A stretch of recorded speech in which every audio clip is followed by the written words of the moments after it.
नमस्कार, आप देख रहे हैं इंडिया टीवी। आपके साथ मैं हूं मीनाक्षी जोशी। कहानी कुर्सी की शुरुआत हो चुकी है। विषय बहुत सारे हैं। चार बेहद खास मेहमान हमारे साथ स्टूडियो में मौजूद हैं। राकेश शुक्ला जी हमारे साथ हैं, राहुल महाजन जी, प्रोफेसर संगीत रागी जी, समीर चौंगांकर जी हमारे साथ स्टूडियो में मौजूद है।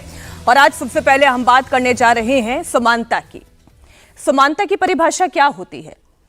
क्या कानून के नजर में SC, ST, OBC अलग और ब्राह्मण, भूमिहार, कायस्थ, वैश्य, बनिया, राजपूत ये अलग हो सकते हैं?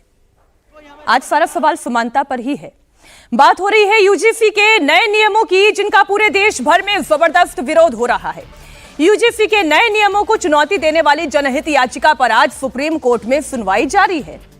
पूरा मामला मुख्य न्यायाधीश जस्टिस सूर्यकांत की अध्यक्षता वाली पीठ के सामने चल रहा है। याचिकाकर्ता का तर्क यह है कि UGC के नए नियम सामान्य वर्ग के छात्रों के साथ भेदभाव जैसा है और यही वजह है कि देश भर में विरोध हो रहा है। UGC के नए नियमों के खिलाफ विरोध प्रदर्शन बढ़ता जा रहा है। सियासी पार्टियों के बीच खींचतान हो रही है। अखिलेश यादव समेत कई विपक्षी नेता सपोर्ट कर रहे हैं। अखिलेश यादव क्यों नहीं सपोर्ट करेंगे? OBC समाज का प्रतिनिधित्व करते हैं, यादव समाज से आते हैं। UGC को लेकर वो सपोर्टिव तो होंगे ही। अखिलेश यादव का कहना यह है कि कोई दोषी बचे नहीं और कोई निर्दोष फंसे नहीं। आप सुने सबसे पहले अखिलेश यादव ने क्या कहा।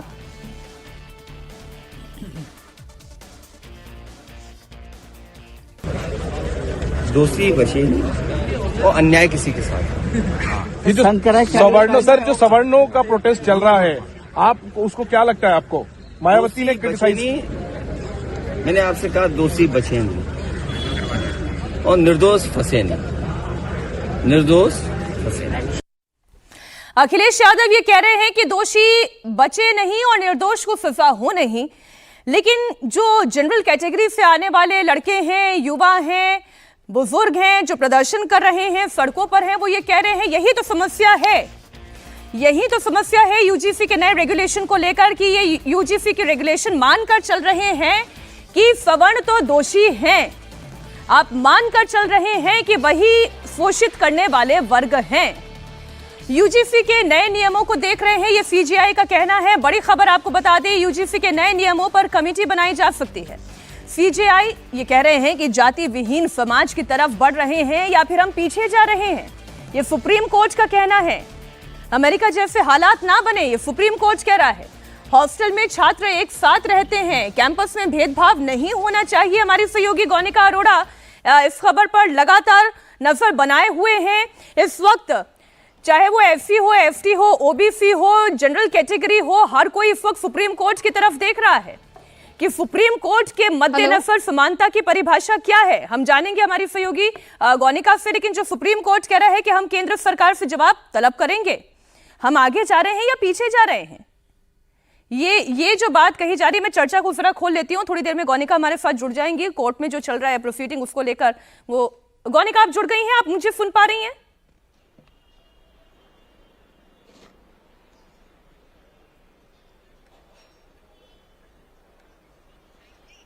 गौनिका, अगर आप मुझे सुन पा रही हैं, बताएं कोर्ट की प्रोसीडिंग में सुप्रीम कोर्ट की तरफ से क्या कहा जा रहा है। देखिए, इस पूरे मामले में जैसे हियरिंग शुरू हुई, एडवोकेट विष्णु जैन जो कि इस पूरे मामले पर खिलाफ थे, यानी कि UGC एक्ट के अगेंस्ट जो काउंसिल है, उनकी तरफ से ये कहा जा रहा था कि इस पूरे मामले में जो सेक्शन 3E है उसमें ऑलरेडी सारे कास्ट को कवर किया गया है, तो सेक्शन 3C को क्यों जोड़ा गया है, जो कि UGC एक्ट का नया एक्ट के तहत आया है। ऐसे में जो जनरल कैटेगरी है उसके खिलाफ डिस्क्रिमिनेशन होगा, उससे बिना उसे सुने ही उनके खिलाफ फैसले सुना दिए जाएंगे, उनको ही पहले अपराधी मान लिया जाएगा। और यही वजह है कि इसके खिलाफ उन्होंने कहा है कि इस एक्ट पर पहले स्टे लगा दिया जाए और उसके बाद इस पर विस्तार पूर्वक सुनवाई की जाए। और ये CGI ने आगे ये कहा है कि इस पूरे मामले में हम ये देखेंगे कि किसी भी तरीके से किसी भी छात्र के खिलाफ ऐसा कोई भी मुकदमा ना चले जिससे कि किसी भी कैटेगरी पे कोई असर हो। और कोर्ट ने यह भी कहा कि कैटेगरीज में जिस तरीके से डिवाइड किया जा रहा है वो भी गलत है, क्योंकि कोई स्टूडेंट, ये सवाल भी CGI ने उठाया कि मान लीजिए कि कोई स्टूडेंट साउथ से नॉर्थ कैंपस में आता है, यानी कि साउथ इंडिया से नॉर्थ में आके पढ़ता है या नॉर्थ इंडिया से साउथ में जाके पढ़ता है, तो उनके खिलाफ जब इस तरीके से वर्ड इस्तेमाल होते हैं तो उसमें क्या किया जाए। इस पे सॉलिसिटर जनरल से भी ये कहा गया कि आप कोई ऐसा सजेशंस दें, कोई ऐसी कमेटी बनाए, 2 से 3 मेंबर्स की ऐसी कमेटी हो जो कि इंटेलेक्चुअल हो, जो कि इस पूरे मामले में एक ऐसे डिसीजन पर आकर पहुंचे ताकि इस पूरे मामले में दोनों तरफ का जो पक्ष है उसको सुना जाए, किसी भी एक पक्ष की तरफ फैसला ना सुना दिया जाए। और यही वजह है कि सॉलिसिटर जनरल इस बात को माना है। हालांकि अभी फिलहाल कोर्ट ने कहा कि हम कभी ऑर्डर कोई पास नहीं करेंगे, लेकिन वो पहले इनिशियल हियरिंग्स में कहा। अभी क्योंकि हियरिंग चल रही है, एडवोकेट इंदिरा जयसिंह जो कि इस पूरे मामले में यूजीसी एक्ट जो लागू हुआ है उसके फेवर में है, उनका कहना है कि इस पूरे मामले में ये एक्ट सही तरीके से लागू हुआ है। लेकिन बार बार यही कहा जा रहा है कि इस पूरे मामले में जनरल कैटेगरी को ही सीधे अपराधी बनाया जा रहा है, जो कि यूजीसी एक्ट के खिलाफ जो काउंसिल्स हैं। हालांकि रैगिंग वर्ड का इसमें इस्तेमाल कहा गया है कि नहीं किया गया है, क्योंकि रैगिंग ऐसा शब्द है, जब किसी भी छात्र के खिलाफ कोई रैगिंग होती है तो वो जाहिर तौर पर एक बड़ा अपराध है, फिर चाहे वो किसी भी कैटेगरी का स्टूडेंट करता हो। लेकिन जो काउंसिल्स है उनका कहना है कि रैगिंग शब्द तो इस्तेमाल ही नहीं किया गया है। लेकिन रैगिंग शब्द को अगर इंक्लूड किया जाना है तो ये सारे जो एक्ट है इसको पूरी तरह अभी रीडिफाइन किया जाना चाहिए। ये जो डेफिनेशन अभी फिलहाल दी गई है यूजीसी की तरफ से वो गलत है। और अभी जो सुनवाई चल रही है उसमें लगातार इंदिरा जयसिंह इस पूरे मामले में चाह रही है कि कोई भी स्टे ना लगे, लेकिन फिलहाल जो एडवोकेट विष्णु शंकर जैन है या फिर दूसरे काउंसिल्स हैं जो कि इस एक्ट के खिलाफ इस कोर्ट में आए हैं, उनका कहना है कि इस पूरे मामले में फिलहाल स्टे लगा दिया जाए। लगातार सुनवाई चल रही है। जो एडवोकेट इंदिरा जयसिंह कह रही है वो कह रही है कि एक पेंडिंग पिटीशन थी 2019 की, एक क्लैरिटी आप ये दे दें। आपने ये बताया कि सुप्रीम कोर्ट इस एक्ट पर स्टे लगाने की बात कर रहा है, एक बार फिर से इस पर पुनर्विचार करने की जरूरत है। सुप्रीम कोर्ट सरकार एक बड़ी खबर बता दे, एक बड़ी खबर मीनाक्षी बता दे, जो यूजीसी रेगुलेशन 2026 का है उस पर एबियंस लग गया है, यानी कि वो फिलहाल अभी लागू नहीं होगा और 2012 के रेगुलेशंस ही अभी कंटिन्यू रहेंगे।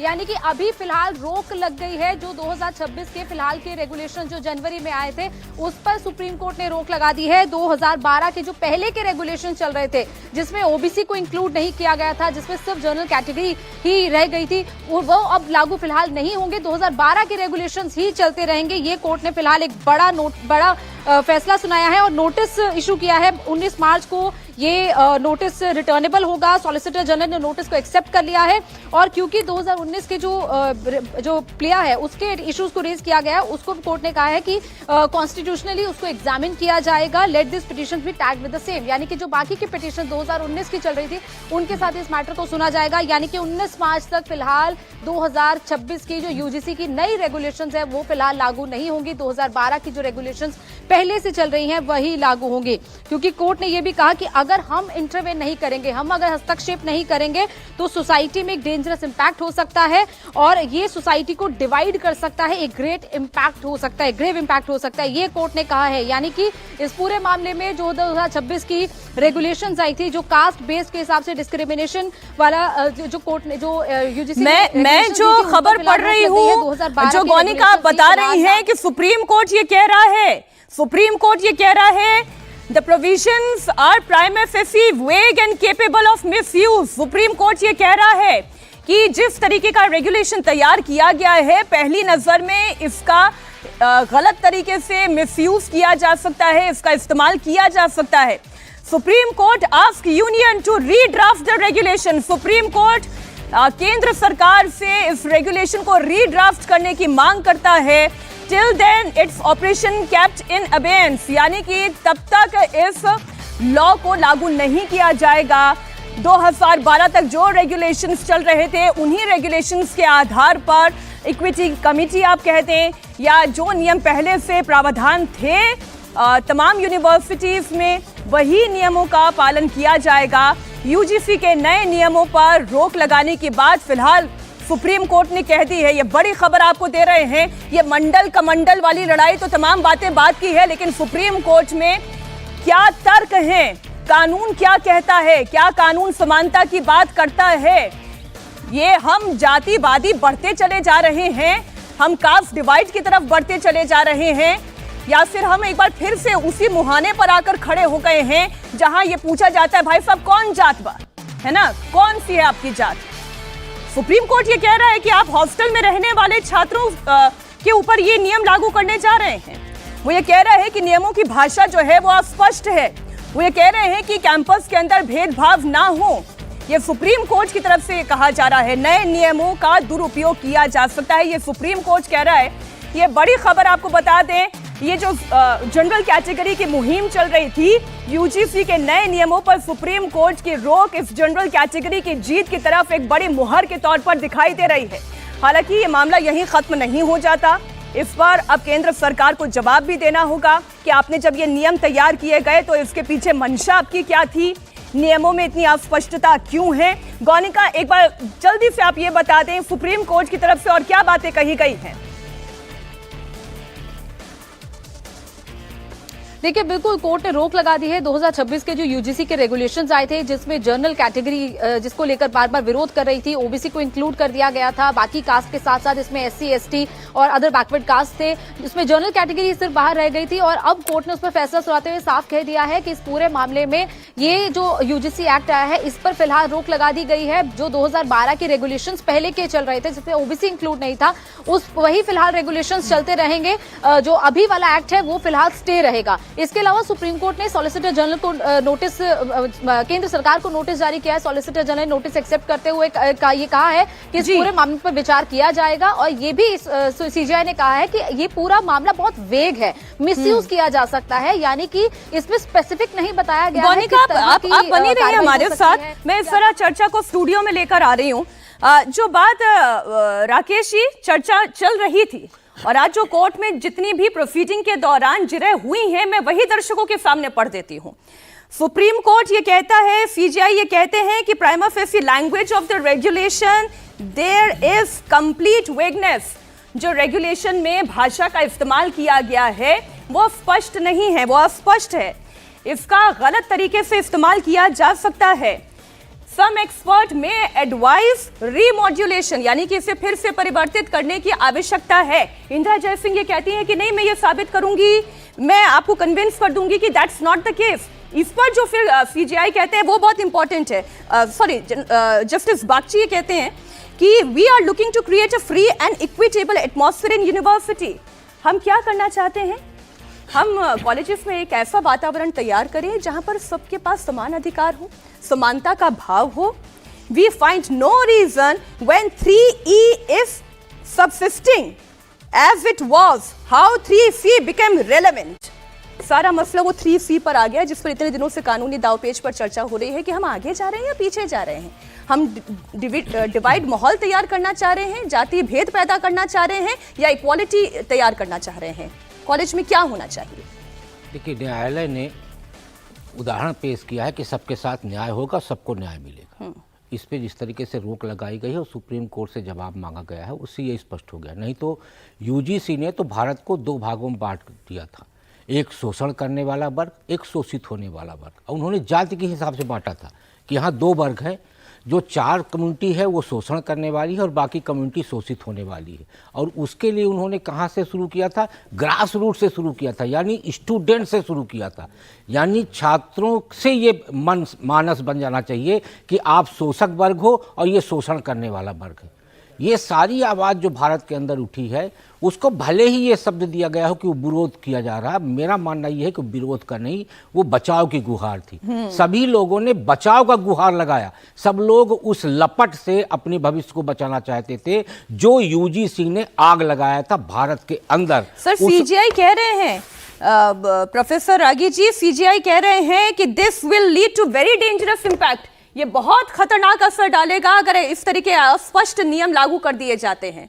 केंद्र सरकार से भी जवाब मांगा है, क्या सोच कर आए थे ये? देखिए, किसी ने इस बात पर एतराज नहीं किया था कि समानता यदि भंग हो कैंपस में तो उसके लिए कानून नहीं हो। सभी चाहते हैं कि कोई किसी को जाति सूचक शब्द से संबोधित न करे, कोई किसी के साथ भेदभाव न करे और सभी एक कंजेनियल एटमॉस्फेयर में काम करें। दिक्कत कहाँ होती है? जब एक कानून एक्टिविज्म ड्रिवन जो भी कानून होता है वो इसी प्रकार का होता है जो अभी आप देख रहे हैं, और इसके खतरे बड़े ये होते हैं, ये समाज को डिवाइड कर देता है।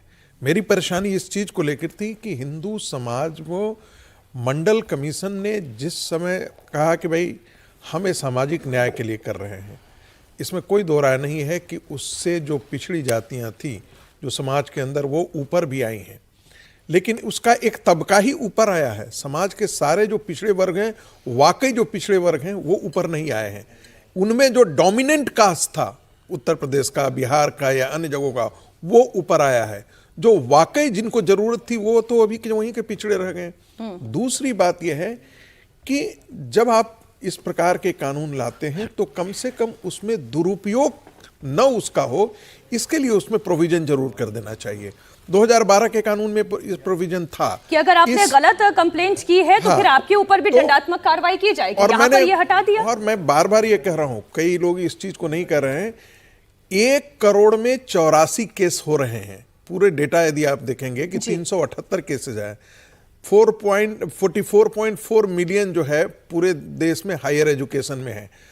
उस डेटा को यदि हम डिवाइड कर दें, 378 को 4 करोड़ 44 लाख से यदि हम डिवाइड कर दें तो 1 करोड़ में 84 केस बनता है।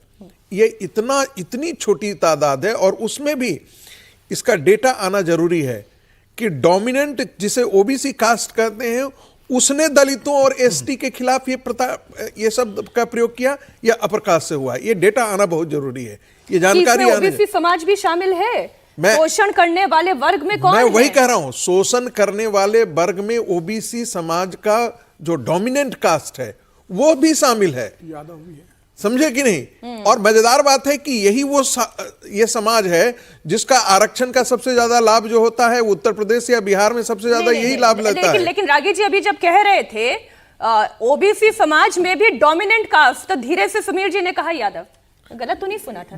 बिल्कुल यादव, कुर्मी, यादव, कुर्मी, काची भी अब धीरे धीरे बड़ा हो रहा है, तो इसलिए तीनों बड़ी जातियां हैं। कि यदि आप जितना एसटी का है आप, तो एसटी में मीनाओं की जो आप देखेंगे कि उनका जो पूंजी है, संपत्ति है, वो किसी भी एक जनरल कास्ट से भी ज्यादा है, लेकिन वो एसटी कैटेगरी में उसको लाभ ले रहे हैं। सर, तो मैं ये चर्चा कई बार सुप्रीम कोर्ट के चीफ जस्टिस ने ये क्यों बोला, रिजर्वेशन विद इन रिजर्वेशन, ये क्यों कहा? वो इसी कारण से कहा था। और यहां पर जो डोमिनेंट कास्ट है वही इसका समूचा का समूचा इसका बेनिफिट उठा करके ले जाता है। सरकार नहीं समझ पाई, या यूजीसी रेगुलेशन जैसे तैयार हुए, क्या चर्चा हुई, वो डिटेल तो हमारे पास पब्लिक प्लेटफॉर्म पर नहीं है।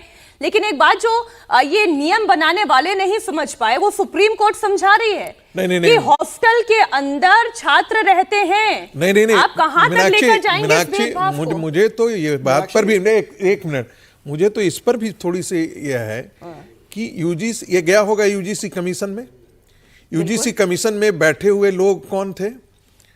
यूजीसी कमीशन में बैठे हुए लोग थे कुछ तो ऐसे भी होंगे ना जिन्होंने अपना नकाब बदला है और नए नए हिंदुत्व के जो है वो पोस्टर लगा लिए हैं, ऐसे भी लोग हैं।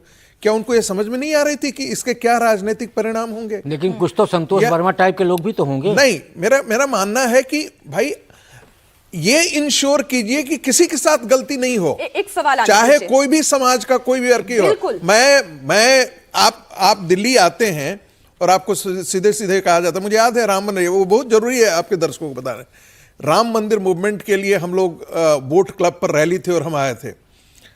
मैं और पिताजी दोनों उस समय बस में थे और किसी ने कहा अबे ओए बिहारी, ठीक है? मेरे पिताजी मुड़ करके बोले, तो मैंने कहा नहीं, आप जरा सा इधर ही रहें। वो बिहारी एक गाली के तौर पर संबोधित किया जाता है।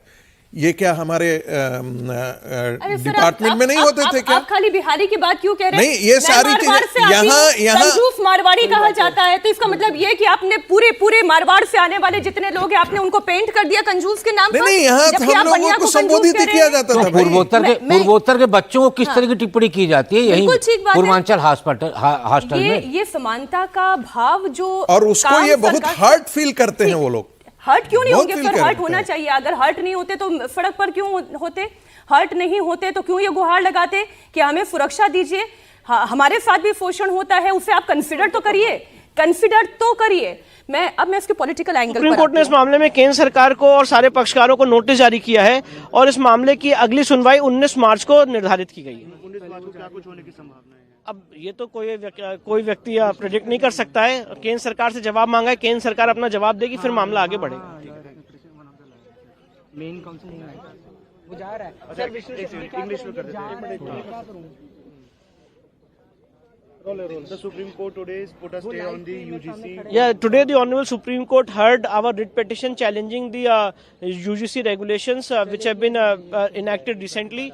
The Honorable Supreme Court has stayed the UGC regulations and has kept them in abeyance. The Honorable Supreme Court, in exercise of powers under Article 142, has directed that UGC regulations 2012 will be in operation till further orders, and the matter has been posted for hearing on 19th of March.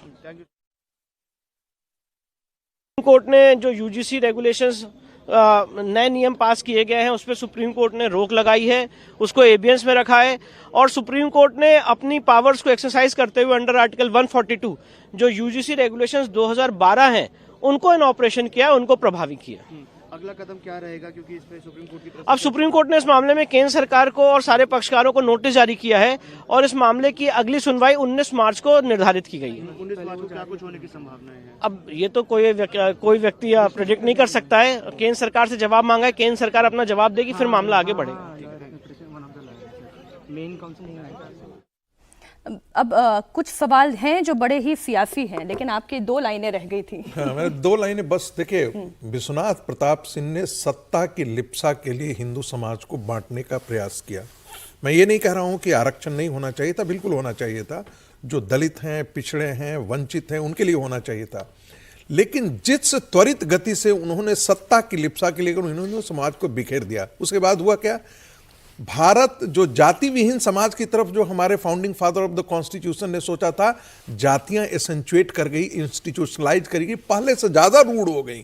और दूसरी बात, बहुत मुश्किल के बाद संभाल करके नरेंद्र मोदी, बाकी भारतीय जनता पार्टी, राष्ट्रीय स्वयंसेवक संघ ने समाज को संभाल करके यहां तक कि हिंदू विखंडन को एक साथ, ये हिंदुत्व को एक छतरी पर फिर खड़ा किया था।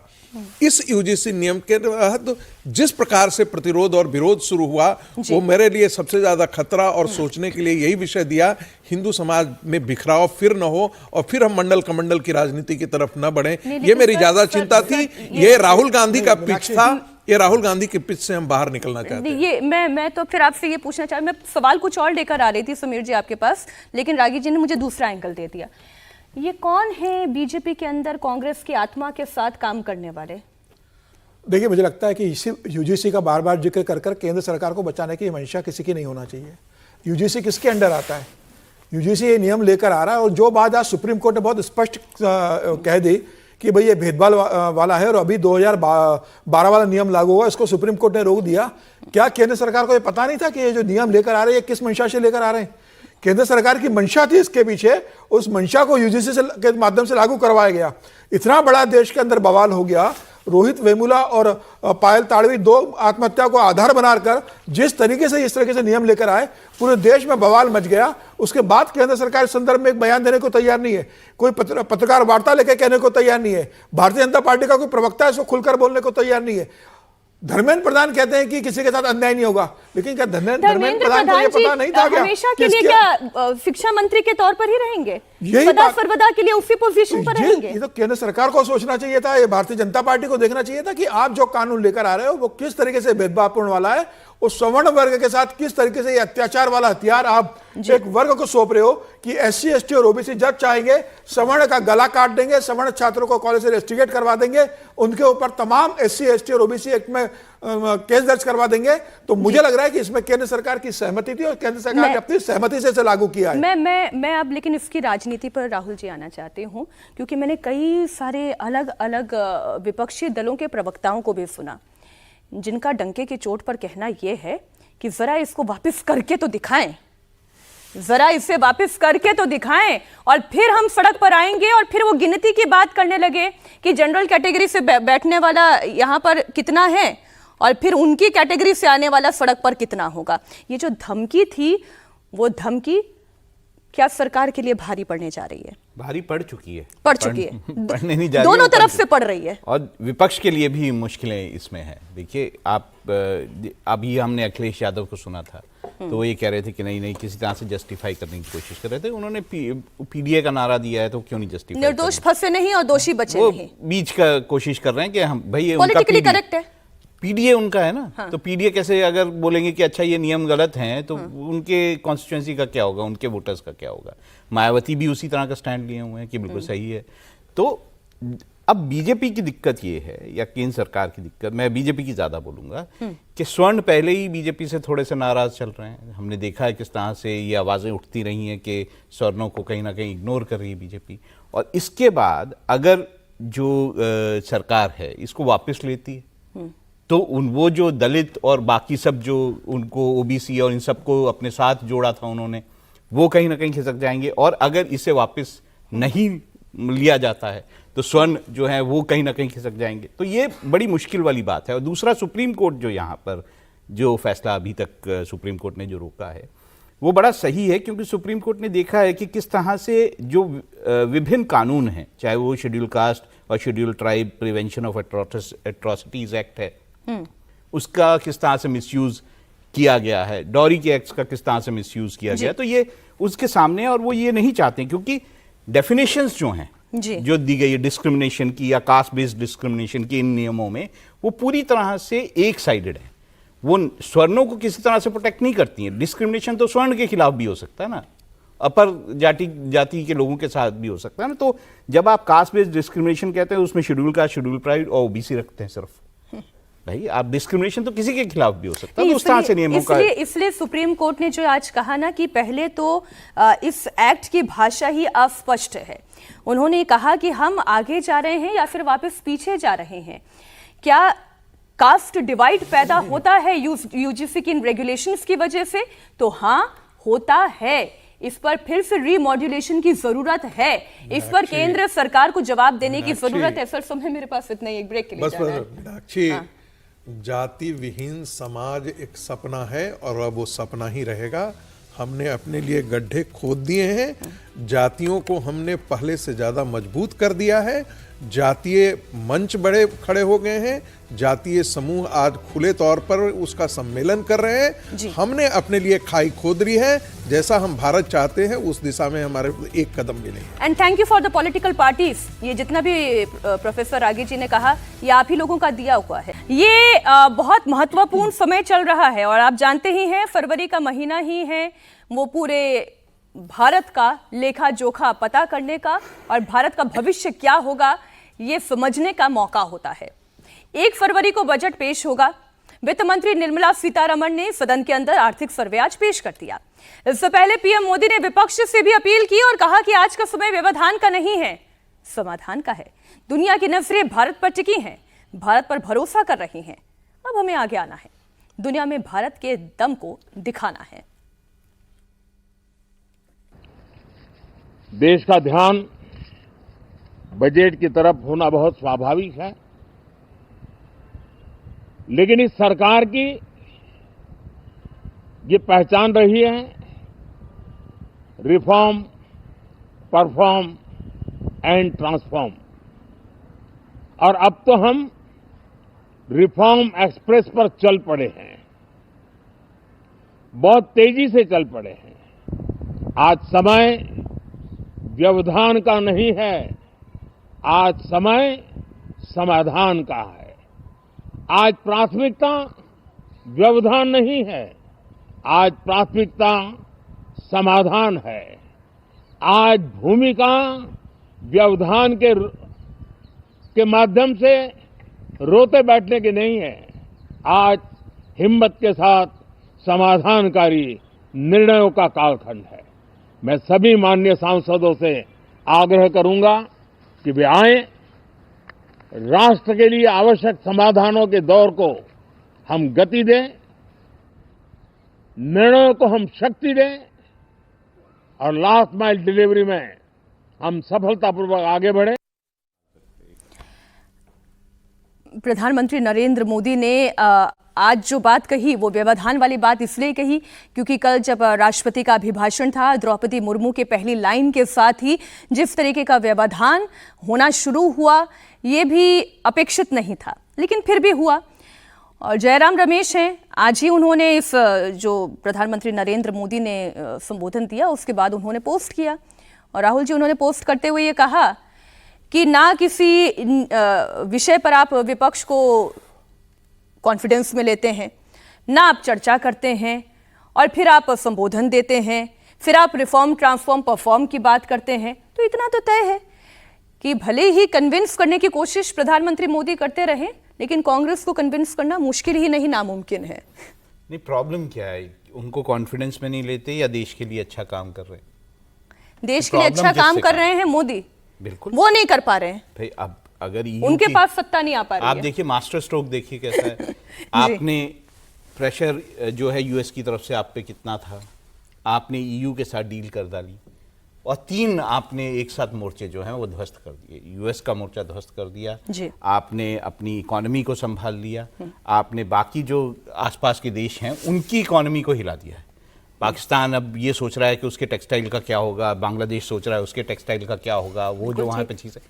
तो आपने कई सारे एक साथ जो ये काम किया, उसके साथ कई साध लिए हैं आपने, अपने लक्ष्य जो थे साध लिए हैं। अब यूएस जो है वो उसमें खलबली मची है कि आप जो है वो भारत के साथ डील सबसे जल्दी करें। वो तो 25% टैरिफ हटाने के लिए तैयार हो गए। इकोनॉमिक सर्वे आज आया है, वो क्या कह रहा है? 7.2%। आप खुद सोचिए, भारत जो लार्ज इकोनॉमीज हैं उसमें सबसे तेज बढ़ रहा है। तो ऐसे में अगर कोई सरकार आर्थिक सर्वे सर ये भी कह रहा है कि रोजगार के अवसर बढ़ने जा रहे हैं। बिल्कुल बढ़ेंगे ही ना, जब इंडस्ट्री बढ़ेगी और मैन्युफैक्चरिंग बढ़ी है, इसके कारण से ये आपको फिगर्स दिखाई दे रहे हैं, क्योंकि मैन्युफैक्चरिंग में उछाल आया। तो ऐसे में अगर आप ये देखें तो देश के लिए तो अच्छा ही काम कर रही है ना, प्रधानमंत्री देश के लिए बेहतर काम कर रहे हैं। वो यूएस के प्रेशर में नहीं आए, ये भी विश्व देख रहा है। और अब जो है कनाडा हमारे साथ आ रहा है, वो डील करने के लिए उनके प्रधानमंत्री आ रहे हैं। उधर ब्राजील के जो हैं वो भी यहाँ पे आ रहे हैं। तो भारत जो है एक विश्व में ये भी आ रहे हैं, विश्व में उसने एक आपको संदेश दिया है, एक दिशा दिखाई है कि यूएस अगर इस तरह से आपके साथ करे तो उसको कैसे डील करें। अच्छा, बजट पेश होने से पहले पीएम मोदी ने देश को एक और मैसेज दिया। देश को आर्थिक मोर्चे पर कितनी बड़ी गति मिली है, मदर ऑफ ऑल डील से कितनी बड़ी प्रगति हुई है, इसे लेकर भी उन्होंने कहा। अभी इसका जिक्र राहुल जी भी कर रहे थे, आप सुने ये वाला बयान भी। भारत यूरोपियन यूनियन के बीच मदर ऑफ ऑल डील्स जिसको कहते हैं, वैसा समझौता हुआ है तब मेरे देश के उद्योगकार, मेरे देश के मैन्युफैक्चरर्स अब तो बहुत बड़ा बाजार खुल गया, अब बहुत सस्ते में हमारा माल पहुंच जाएगा, इतने भाव से वो बैठे न रहे। ये एक अवसर है और इस अवसर का सबसे पहला मंत्र ये होता है कि हम क्वालिटी पर बल दें। हम अब जब बाजार खुल गया है तो उत्तम से उत्तम क्वालिटी लेकर के बाजार में जाएं, और अगर उत्तम से उत्तम क्वालिटी लेकर के जाते हैं तो हम यूरोपियन यूनियन के 27 देशों के खरीदारों के पैसे ही कमाते इतना नहीं, क्वालिटी के कारण से हम उनका दिल जीत लेते हैं। ये व्यवधान और समाधान के बीच में जितने व्यवधान पैदा करने की रागी जी कोशिश की ट्रंप ने, जितनी व्यवधान पैदा करने की कोशिश की पड़ोसी ने, जितने व्यवधान पैदा करने की कोशिश की राहुल गांधी ने, ये बोला था ना कि dead economy, dead economy, dead economy है ये। देखिए, प्रधानमंत्री जी का पिछले 10 साल 11 साल में आप देखिए, वो हर क्राइसिस के मौके पर एक बात कहते हैं, आपदा को अवसर में बदलना है। ये जो चुनौतियां आई हैं, चुनौतियों को हमको अवसर में बदलना है। ठीक है, भारत पहले क्रायोजेनिक इंजन्स नहीं देता था ना, अमेरिका नहीं दिया, मना कर दिया, भारत ने अपना खड़ा कर लिया। सुपर कंप्यूटर देने से मना कर दिया, सुपर कंप्यूटर भारत ने बना करके खड़ा कर दिया। और अभी तो पूरी दुनिया के बड़े बड़े राजनेता ट्रंप के आगे बिछ गए थे, पसर गए थे, लेट चुके थे। वैसे में भारत के प्रधानमंत्री खड़े रहे। मैं ऐसा नहीं कह रहा कि और लोग नहीं खड़े रहे। लेकिन रागी जी, मसला इतना भर नहीं है। जी राम जी है, मसला जो है वो आपके रुपया और डॉलर के बीच में जो लगातार बड़ी दूरी बढ़ती चली जा रही है, मसला ये भी है। उसको आरबीआई के गवर्नर ने कहा है कि ये टेम्पररी है और इससे कोई बहुत ज्यादा घबराने की आवश्यकता नहीं है। महत्वपूर्ण बात क्या है कि इन सारी चुनौतियों के बीच जब जर्मनी की इकोनॉमी 2.3 पर काम कर रही है, उसका ग्रोथ चल रहा है, बड़े बड़े इकोनॉमी जैसे चाइना की इकोनॉमी है 5.2 के आसपास का है, वैसे में भारत जो है, हालांकि उनका वॉल्यूम बहुत बड़ा है, हमसे कई गुना ज़्यादा वॉल्यूम है, और जिसका वॉल्यूम बहुत बड़ा होता है उसका रेट ऑफ ग्रोथ थोड़ा कम होता ही होता है। फिर भी यदि हम कंपेयर कर रहे हैं, यदि इतनी बड़े बड़े इकोनॉमियों के बीच से, तो 7.2 का ग्रोथ अपने आप में बहुत बड़ा ग्रोथ है। और इन तमाम चीज़ों के बावजूद कि आपके पास अमेरिका ने आपके तेल पर प्रतिबंध, आप तेल खरीदने पर प्रतिबंध लगा दिया है, आप पर 50% टैरिफ लगा दिया है, रोज धमकी आ रहा है, धमकी का असर आपके शेयर मार्केट पर होते हैं, सब चीज़ों पर होते हैं। वो ऐसी स्थिति में आपने अपना नया बाजार ढूंढ लिया, नए दोस्त बना लिए, यही तो थी। 2007 से यूरोपियन यूनियन के साथ फ्री ट्रेड की बात की जा रही थी, और आज जाकर के वो देखते हैं सर, ये देश तो इसमें समझ तो रहा कोई है आने कि नरेंद्र मोदी का जो लीडरशिप देने का तरीका है वो अपने आप में सर, अनूठा देखिए है। देश समझ रहा है, और विपक्ष को चाहे वो जो भी कर ले, विपक्ष क्यों समझेगा? विपक्ष भी तो अपनी राजनीति करेगा। लेकिन एक विषय और है जिस पर सरकार की समस्या है, वो समस्या है प्रयागराज और शंकराचार्य का ये मुद्दा। यूपी सरकार और शंकराचार्य के बीच में टकराव पर एक बड़ा अपडेट आपको दे दें। 18 जनवरी से धरने पर बैठे स्वामी अभिमुक्तेश्वरानंद सरस्वती बिना स्नान किए ही वापस लौट गए। धरना उन्होंने खत्म कर दिया, लेकिन लड़ाई खत्म नहीं की है। इस पर सियासी पारा और गर्मा गया है। सपा मुखिया अखिलेश यादव ने योगी सरकार पर अटैक किया। सोशल मीडिया पोस्ट में लिखा कि बीजेपी के दंभ ने अनादिकाल से चली आ रही सनातनी परंपरा को तोड़ दिया। आहत संत अर्थात ये सत्ता का अंत। स्वामी अभिमुक्तेश्वरानंद ने भी सरकार पर अटैक किया। आरोप लगाया कि मुगलों के वक्त जो हाल नहीं हुआ था वो इस सरकार में हुआ है। ये भी थोड़ी अतिशयोक्ति ही है, जो हालांकि उन्होंने कहा मतांतर हो सकते हैं, लेकिन फिर भी आप बयान सुने। कि जो मुगलों के समय नहीं हुआ वो तथाकथित हिंदू सरकारों के समय में हुआ है, और ये बात हर सनातनी के हृदय को विचार के लिए उत्तेजित करेगी। तो एक लिखित पन्ना आया था, वो पन्ना अगर आप पढ़ेंगे तो आप चकरा जाएंगे।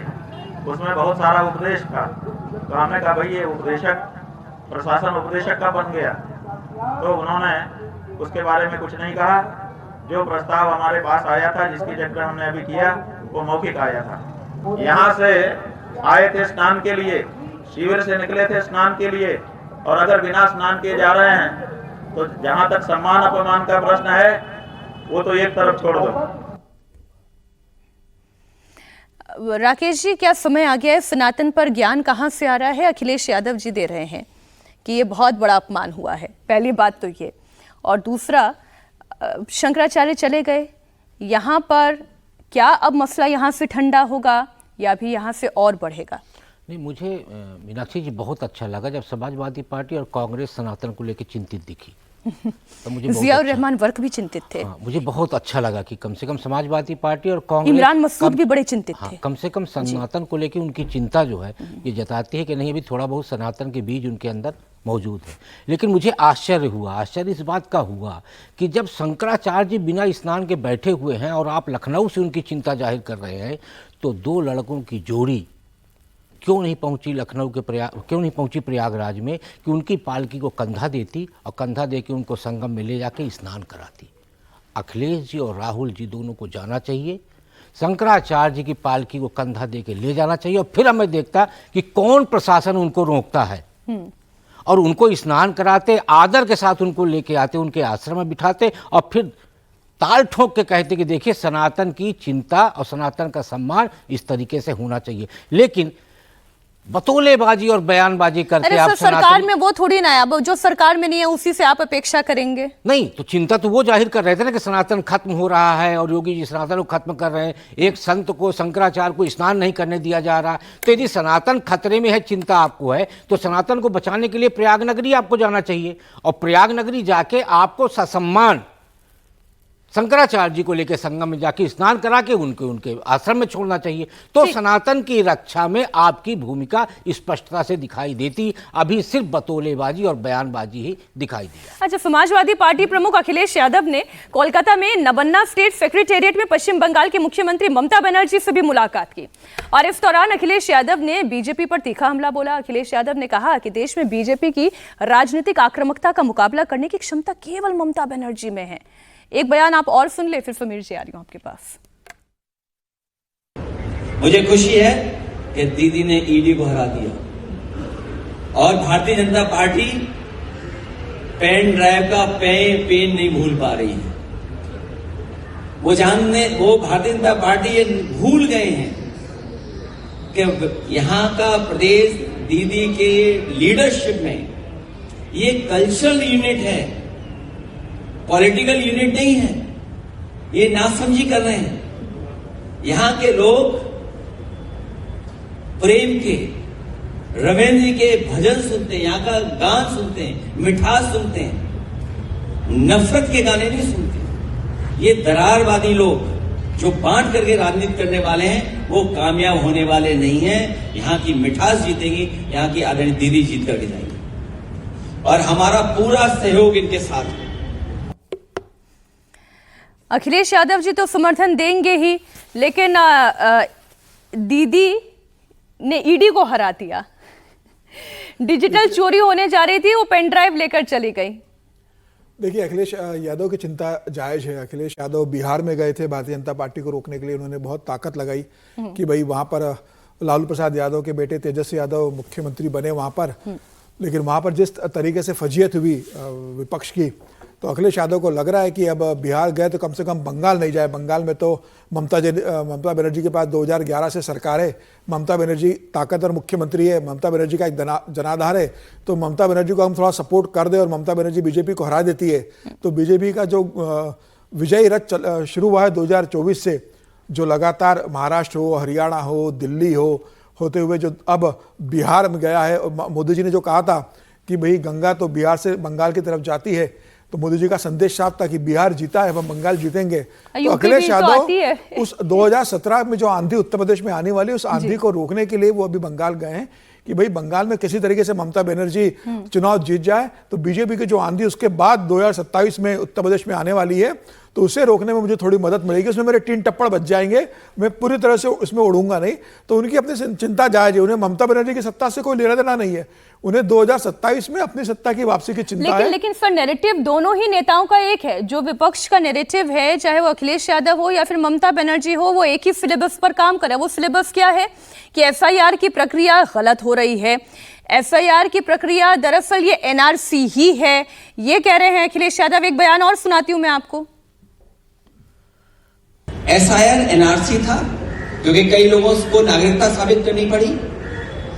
अभी तक तो हम वोट चोरी की बात कर रहे थे, लेकिन मैं बधाई देना चाहता हूं दीदी को कि जिन्होंने डिजिटल डकैती को बचा लिया।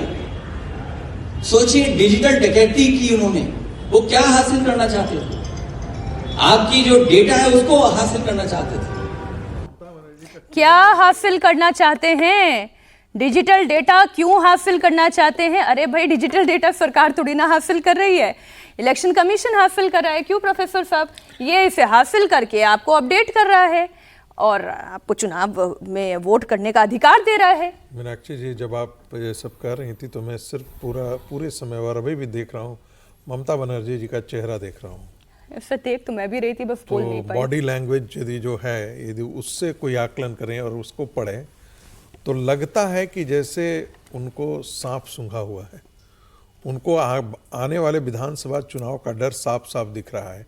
अखिलेश यादव को वहाँ बार बार जाने का क्या तुक बनता है? अखिलेश यादव यदि वहाँ पर बार बार जा रहे हैं तो कहीं नहीं, जब होता है ना कि जब आप कष्ट में होते हैं ना, तो आपको लगता है कि मित्र लोग आकर के आपके आसपास भी बैठे रहें। बेशक वो आपको मदद कुछ नहीं करेंगे, लेकिन कम से कम आपसे साथ बातचीत करते हैं तो वही आपके लिए काफ़ी हो जाता है। वही हमको यहाँ पर ममता निराश लग रही है आपको? बहुत निराश लग रही हैं और बॉडी लैंग्वेज बता रहा है कि उनको हार का डर है। उनको लग रहा है कि आने वाला बंगाल चुनाव जो है उनकी पार्टी के लिए ठीक नहीं होगा। लेकिन सर, एक खबर है निराशा उस कारण से भी हो सकती है क्योंकि कलकत्ता हाईकोर्ट ने भारत बांग्लादेश सीमा पर बाड़ेबंदी के मामले में बड़ा आदेश दे दिया है।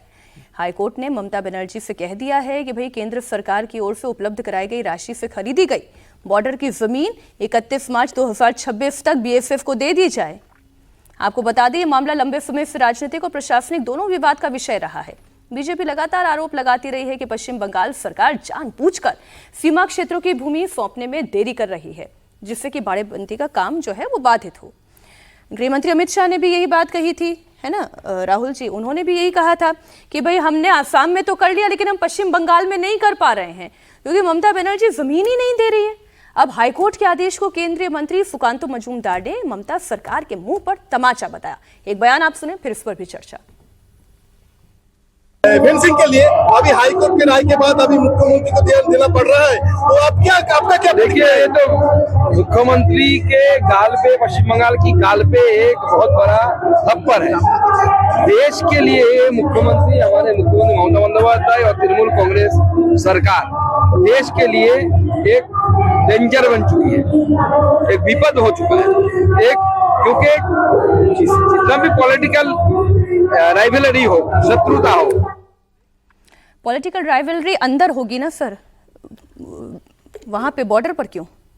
देखिए, इस पे ममता बनर्जी को खुद भी बोलना चाहिए कि क्या ये सच्चाई है कि वो ज़मीन नहीं दे रही हैं, या क्यों हाईकोर्ट ने कहा है उसके बाद तो उनको उस फैसले का सम्मान करना ही पड़ेगा। और दूसरा, फेंसिंग जो है ये कोई आज का मुद्दा तो है नहीं कि फेंसिंग वहाँ पे पूरी नहीं हो पाई है, ये कई सालों का मुद्दा है। फेंसिंग कर लेनी चाहिए थी जितनी भी सरकारें थी, ताकि जो इन्फिल्ट्रेशन है, जो इलीगल इमिग्रेशन है, जो माइग्रेशन है इलीगल बांग्लादेश की तरफ से, वो कहीं ना कहीं रुक सके, म्यांमार की तरफ से वो सब रुक सके। तो ये कोशिश सिलीगुड़ी कॉरिडोर जो ये सारा पहले हो जाना चाहिए था। लेकिन बात ये है कि जो अभी रागी साहब भी बोल रहे थे, ममता बनर्जी को क्या सच में अखिलेश की ज़रूरत है?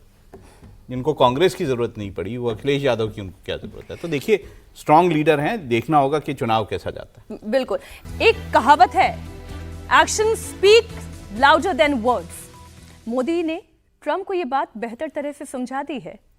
ट्रंप अपनी अकड़ में थे, अकड़ में ही रहे। टेरिफ की गन लेकर अपने ही पार्टनर्स पर अंधाधुंध फायरिंग करते रहे। मोदी चुप रहे, चुपचाप अपना काम करते रहे और मास्टर स्ट्रोक चल दिया।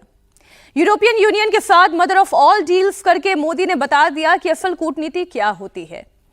इस डील से ट्रंप बौखला गए हैं, उन्हें अगला कदम सूझ ही नहीं रहा।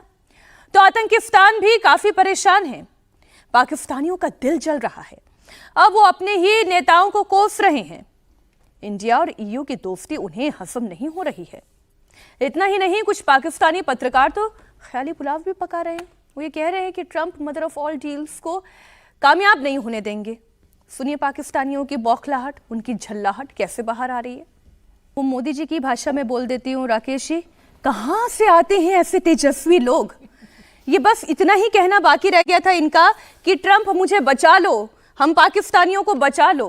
क्या नहीं कह रहे, अब ये उम्मीद कर रहे हैं कि ट्रंप जो है ये डील कामयाब नहीं होने देंगे।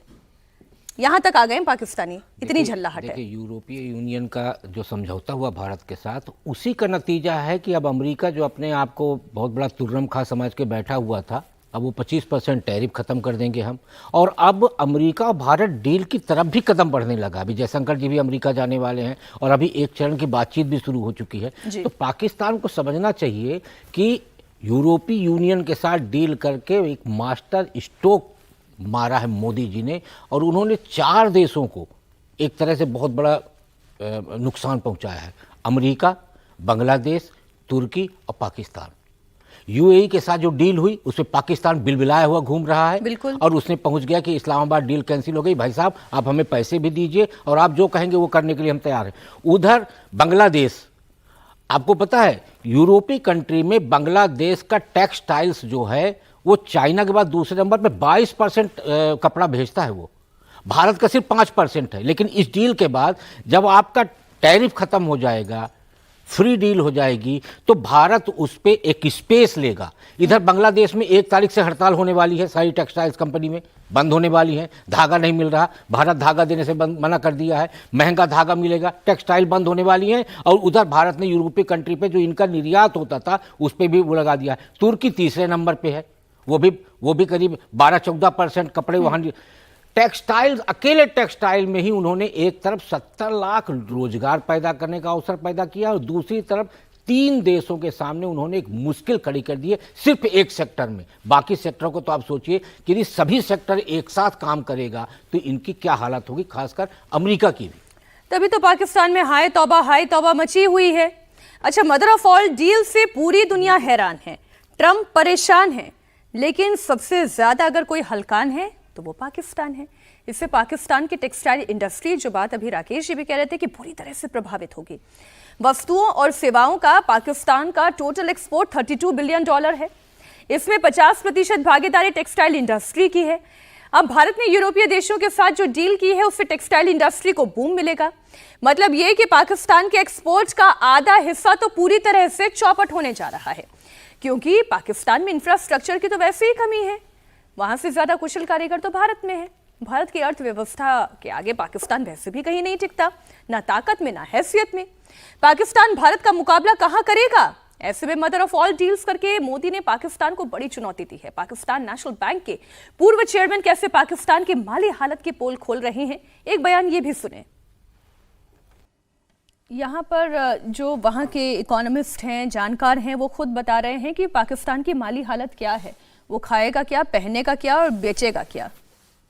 समीर जी, देखिए, भारत ने बहुत स्पष्ट बता दिया और अब मुझे लगता है कि भारत और पाकिस्तान की किसी भी स्थिति में तुलना नहीं हो सकती है। आज भारत की जो जीडीपी है उसका 10% पाकिस्तान की जीडीपी, और प्रधानमंत्री मोदी आज जिस तरीके से, और आज जो प्रधानमंत्री मोदी ने कहा था कि भाई 21वीं सदी का 1/4 हिस्सा खत्म हो गया है और दूसरा 1/4 हिस्सा शुरू हो रहा है और ये अगले 25 साल में हमें 2047 के विकसित भारत के लिए बहुत महत्वपूर्ण 25 साल होने वाले हैं। तो प्रधानमंत्री मोदी ने बता दिया कि यूरोपियन यूनियन से डील कर प्रधानमंत्री मोदी ने एक बहुत बड़ी सफलता हासिल की। आज टेलीग्राफ में और अमेरिकन अखबारों में छपा है कि जो रूस भारत का करीबी दोस्त है और जो रूस यूरोपियन यूनियन का जानी दुश्मन है, ये जानते हुए भी कि रूस भारत का करीबी दोस्त है, यूरोपियन यूनियन ने भारत के साथ डील की है। और आज भारत में दुनिया में ऐसा इकलौता देश है जो चीन के साथ बिजनेस कर रहा है, जो रशिया के साथ बिजनेस कर रहा है, जो चीन के साथ, जो अमेरिका के साथ बिजनेस कर रहा है और जो यूरोपियन यूनियन के साथ भी बिजनेस कर रहा है। दुनिया में ऐसा कोई देश नहीं है जो इतने लोगों के साथ कर रहा है। यह भारत की ताकत, यह प्रधानमंत्री मोदी का, जो प्रधानमंत्री मोदी ने कहा था कि भारत की डेमोक्रेसी और डेमोग्राफी दुनिया को एक मतलब उदाहरण है। तो मुझे लग रहा है प्रधानमंत्री मोदी 2047 का जो विकसित भारत है उसके लिए कर रहे हैं। और अमेरिका की हालत देखिए कि आज 8 साल बाद ब्रिटेन के प्रधानमंत्री कीर स्टारमर चाइना पहुंच गए डील करने के लिए। उन्होंने कहा अमेरिका से संबंध हमारे अपनी जगह, बिना चीन के व्यवसाय हो नहीं सकता, हम चीन के साथ व्यवसाय बढ़ाएंगे। तो ब्रिटेन एक बड़ा अच्छा पोस्ट मैंने कल देखा था, रॉबर्ट एटिंगसन, बड़ा डिफिकल्ट उनका सरनेम है और बहुत बड़े कलाकार है। मिस्टर बीन्स का किरदार जो है उनका सबसे ज्यादा फेमस हुआ। उसमें राहुल जी वो पोस्टर लेकर खड़े हुए हैं कि अब जो भी अगला राष्ट्रपति यूएस का होगा ना, उसे अभी अगले 5 साल तो केवल सॉरी मांगने में ही निकालने होंगे।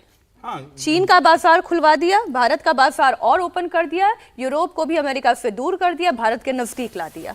देखिए, ये बात तो सही है कि उनके जो रिलेशंस हैं विभिन्न देशों के साथ वो बिगड़ रहे हैं, लेकिन ऐसा नहीं है कि यूएस की इकोनॉमी कोई ख़राब हालत में। यूएस की इकोनॉमी बहुत अच्छे हालत में है। हम पाकिस्तान की इकोनॉमी की बात ज़रूर कर रहे थे, तो उसमें पाकिस्तान की इकोनॉमी को अगर हम मैं सम अप करूँ तो अगर उसका एक्सटर्नल डेट देखें हम तो वो $128 बिलियन है। तो ये अगर मैं इनको रुपयों में कहूँ तो 103 लाख करोड़ रुपए का एक्सटर्नल डेट है उनका।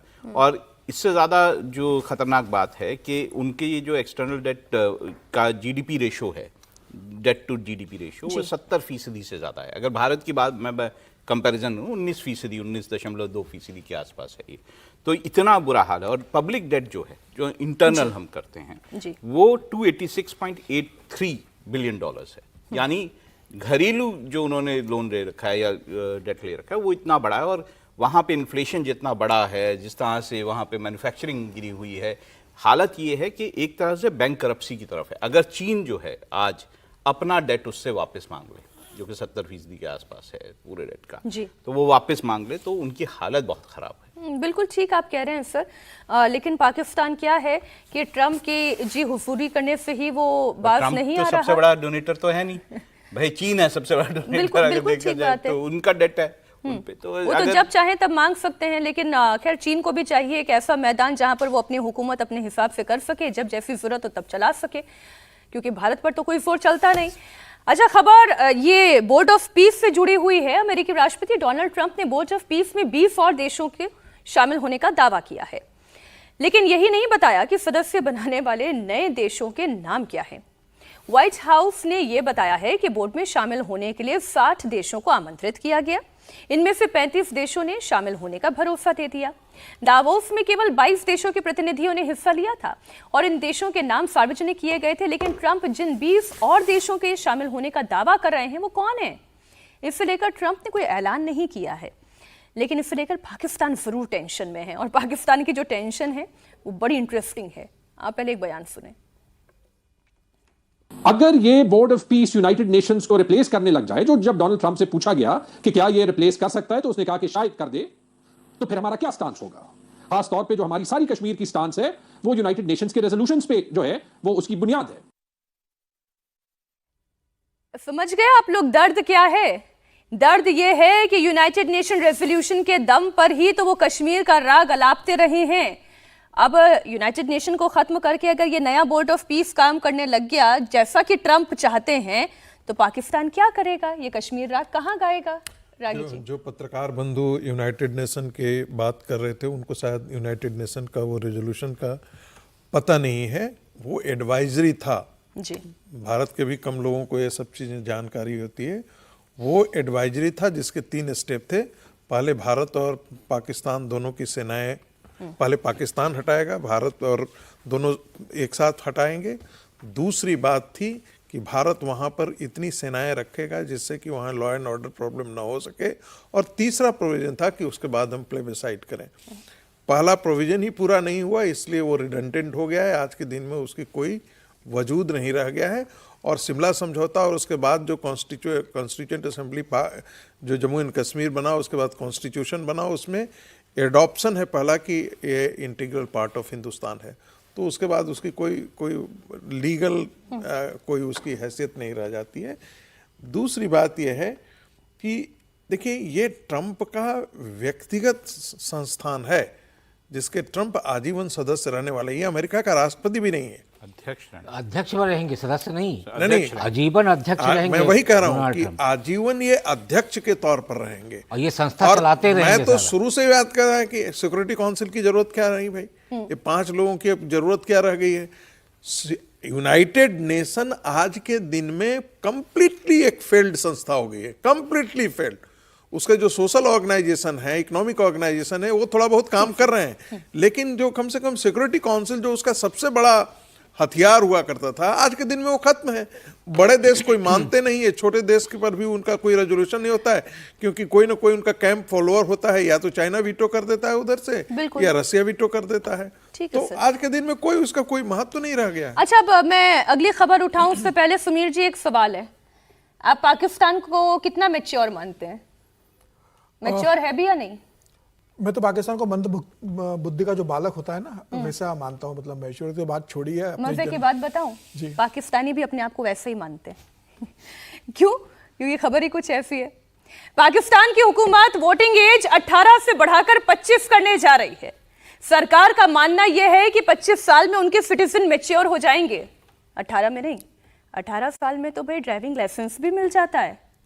18 साल की उम्र के बाद तो शादी भी कराई जा सकती है, लेकिन वोट देने का अधिकार नहीं मिल सकता क्योंकि वो मैच्योर नहीं होते हैं। ये पाकिस्तानियों का मानना है अपने नागरिकों को लेकर। इससे लेकर तरह तरह से सरकार की खिंचाई हो रही है। पाकिस्तानी मीडिया में एक्सपर्ट्स तो सरकार को अनूठी सलाह दे रहे हैं। दरअसल पाकिस्तान सरकार का सोचना यह है कि सारी प्रॉब्लम की जड़ वोटिंग एज है। सरकार की सोच पर पाकिस्तान के एक पत्रकार ने गजब का तंज कसा, बड़ा मजेदार है, सुनिए आप भी। अब बताइए, मैच्योरिटी की एज क्या होनी चाहिए और क्या हो रहा है पाकिस्तान में? समीर जी, देखिए, पाकिस्तान है यहाँ तो 18 साल में 3 शादी करने की अनुमति है, 3 शादी कर लेते हैं। और इस तरीके से 25 साल की उम्र की जा रही है पाकिस्तान के अंदर। मुझे लग रहा है ये इमरान खान का जो डर है, चाहिए बोल दीजिए, जितनी चाहे। बिल्कुल। और मुझे लगता है इमरान खान का ये डर है कि जो जेन जी इमरान खान के लिए जो सड़कों पर उतरा है 8 फरवरी को, जो बड़ा आंदोलन होने वाला है, तो इमरान खान की सरकार सत्ता में न लौट सके, इमरान खान भले ही जेल में रहे, इमरान खान के समर्थक लोग चुनाव न जीत सके, इसलिए ये किया जा रहा है। और मुझे लगता है कि अभी जनता सड़कों पर उतरेगी। जब 25 साल का जब ये कानून पास करेंगे तो जनता सड़कों पर उतरेगी। और 8 फरवरी को तो पहला ट्रेलर पाकिस्तान को देखने को मिलेगा, जब इमरान खान के समर्थन में ब्लैक डे मनाने का सारे विपक्षी दलों ने तय किया है। और सरकार इस कानून को एक बार बना दे, उसके बाद पाकिस्तान में जनता उनका क्या हश्र करेगी, युवा वर्ग क्या हश्र करेगा, यह देखने के लिए आसिफ मुनीर और शहबाज शरीफ तैयार रहे। अच्छा, बड़ा पाकिस्तान इतना गजब मुल्क है कि क्या ही बोला जाए। 18 साल की उम्र में वो मैच्योर नहीं हो रहा, अपने लिए सरकार नहीं चुन सकता, वो वोट नहीं कर सकता। क्यों? क्योंकि 25 साल की उम्र में ही उसको वो मैच्योरिटी आती है। लेकिन वो शादी कब कर सकता है? 10 साल की उम्र में। ये उसकी मैच्योरिटी है। मतलब दिमाग मैच्योर नहीं है वोट करने के लिए, पर इतना मैच्योर है कि 10 साल की उम्र में वो शादी कर ले। संसद में सरकार चाइल्ड मैरिज रिफॉर्म लॉ ला रही है। जब नेशनल असेंबली में इस पर बहस चल रही थी तो मौलाना फजलुर रहमान ने सरकार को चैलेंज किया, कहा कि मैं 10, 12, 14 और 15 साल के बच्चों की शादियां करवाऊंगा, सरेआम उन शादियों में शरीक हूंगा। बताइए आप मेरा क्या बिगाड़ लेंगे? आप भी सुनिए मौलाना साहब को। ये मौलाना साहब है। मैं तो इस बात पर हैरान हूं कि वो 10 साल, 11 साल, 12 साल, 14 साल को वो जवान कैसे कह सकते हैं? हमारी नस्ल में तो वो बच्चे होते हैं। आप उनके वोटिंग का अधिकार नहीं दे सकते 18 साल की उम्र में, लेकिन आप उनकी शादियां करा सकते हैं। ये मौलाना साहब के विचार हैं। राकेश जी, देखिए, जो एक आंकड़ा आया है उसके हिसाब से दुनिया में बाल शोषण में पाकिस्तान नंबर 1 पे है, आंकड़े के हिसाब से। और शोषण में यदि आप देखेंगे तो वहाँ बाल श्रम सबसे ज़्यादा बच्चे कर रहे हैं, यानी बच्चों से सबसे ज़्यादा श्रम कराया जाता है। ये डाटा उपलब्ध है जी।